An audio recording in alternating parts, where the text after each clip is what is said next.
Good afternoon, everyone. I'm Dr. Terence Scott from the Global Alliance for Rabies Control, and today I will be discussing some of the tools and resources that we can offer to you to help you drive your rabies and animal welfare programs in your particular country. So this presentation is entitled Holistic and Scientific because we take a scientific approach to all of our work and efforts and the development of our tools and resources, and holistic because we try to address all the different aspects of rabies control and elimination, but also touching on animal welfare and humane dog population management. So looking at a very quick introduction about rabies. So the burden of the disease, there are approximately 59,000 people who die every year due to rabies. That means there's a death every 9 minutes globally, and about 40% of these victims are children under the age of 15 years. About 99% of human cases result from dog bites, and we know that dog vaccination is the most effective means to eliminate the disease, both in the human and dog population. And to do this, we need to vaccinate approximately 70% of the dogs in any at-risk areas for rabies in a particular country. And we know that this is extremely effective. This is an example from Sri Lanka a few years ago. And you can see the black line is the number of human rabies deaths. The dark blue bars are the animal rabies vaccinations, and the light blue bars are post-exposure prophylaxis provided to humans. And you can see that as the animal vaccinations increase, we see a clear decline in the number of human rabies cases. So rabies control has a certain One Health impact that affects in a positive way both the dog and the human populations. So moving on to something that hopefully hits a little more at home to you as the audience at the ICAM conference is why is rabies important for dog population management focused or animal welfare focused groups. So we know that there is a significant importance of rabies to animal welfare and vice versa. So we know that the benefits of rabies control and elimination programs for animal welfare organizations helps to reduce culling of dogs in terms of the fear associated with rabies and the culling of those animals in particular communities due to this fear of rabies. Rabies elimination programs can also help to garner government support for your initiatives and programs in your particular community, whether that is animal welfare focused or not. Of course, there are many other benefits and impacts, and I won't touch on all of them. But then on the other hand, there are also, of course, benefits to having dog population management and animal welfare programs to help facilitate rabies control and elimination programs. And most importantly, that addresses the issue and the challenges surrounding free roaming dog populations. And in many instances where these animals are considered menace animals, and also where these free roaming animals are often very difficult to vaccinate. And so to achieve our high vaccination coverage to eliminate the disease, it is important that we have a population that is easily accessible. And of course, there are many other benefits to having DPM and rabies control and elimination programs working together. And this has a One Health effect, as I touched on briefly earlier, in terms of benefiting One Health overall.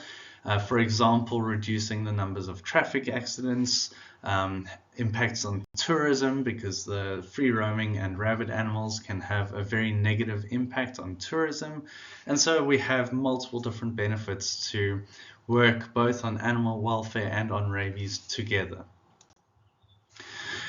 So now moving into how we can actually support you. So providing you with those scientific tools and resources that can help you with your particular efforts. So we offer a variety of different tools. I'm going to touch on some surveillance tools now. So that's looking at generating data, capturing it, analyzing it, and using this information to make data-driven decisions.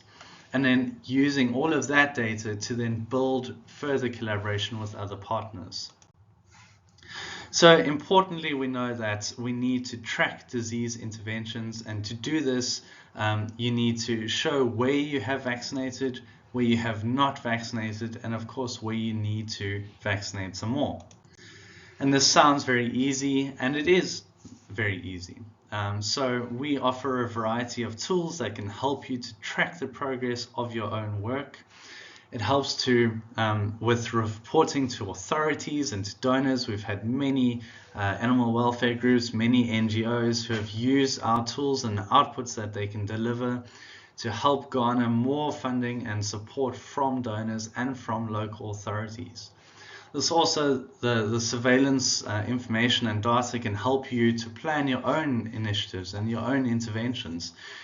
As an example, to forecast your vaccine needs, for logistical planning, and for, of course, coordination and collaboration with other partners who may be working in the area. So we offer, as I said, a variety of different tools. This is a lot of different tools, I understand that, and it's a lot to take in, but I'll only be touching on a few of them that will be of particular interest to you.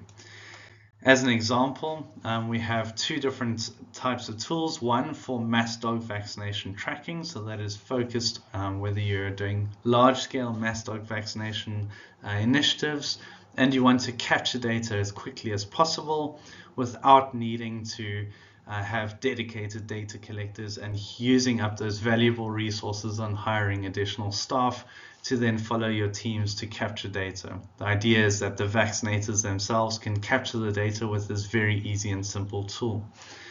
The other tool that we offer is for TNVR or CNVR or whatever else it's called in the different countries.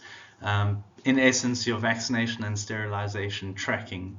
And that is to capture a little bit more detail about your animal catching teams who may be out in the field, identifying where those animals came from, taking them back to the clinic, capturing all the key information about whether that animal was vaccinated, sterilized, treated, whether it's owned or unowned, its body condition score, and various other key information that can be captured with that tool, and then using all of that information to better guide your initiatives. So this is just an example of some real data that has been captured using some of our tools.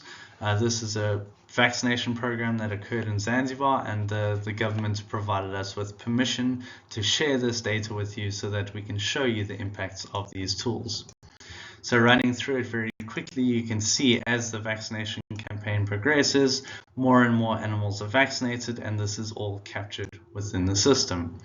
And even more so, we can then use the information gathered to see immediately where our vaccination coverage has occurred. So whether we have reached sufficient vaccination coverage, the 70 to 100%, the green areas, and this is broken down by municipality or by ward in the particular area where you're working. While I'm mentioning that this can be done with rabies vaccinations, this can also be done with sterilization. So if you're looking to hit a particular target, a percentage coverage of sterilizations in a particular area, these maps and these types of outputs can be automatically generated for you by this system. So looking at just some of the case examples that we have, just highlighting how these tools can work for organizations such as yourselves. Looking at one of the success stories from Malawi, where we have various different NGOs and partners who are collaborating with the local and national government and supporting their efforts through the implementation of these different tools. So as an example, in the central region, the LSPCA undertakes annual vaccination campaigns, and they work alongside the national government and share the data captured with these tools with the national government.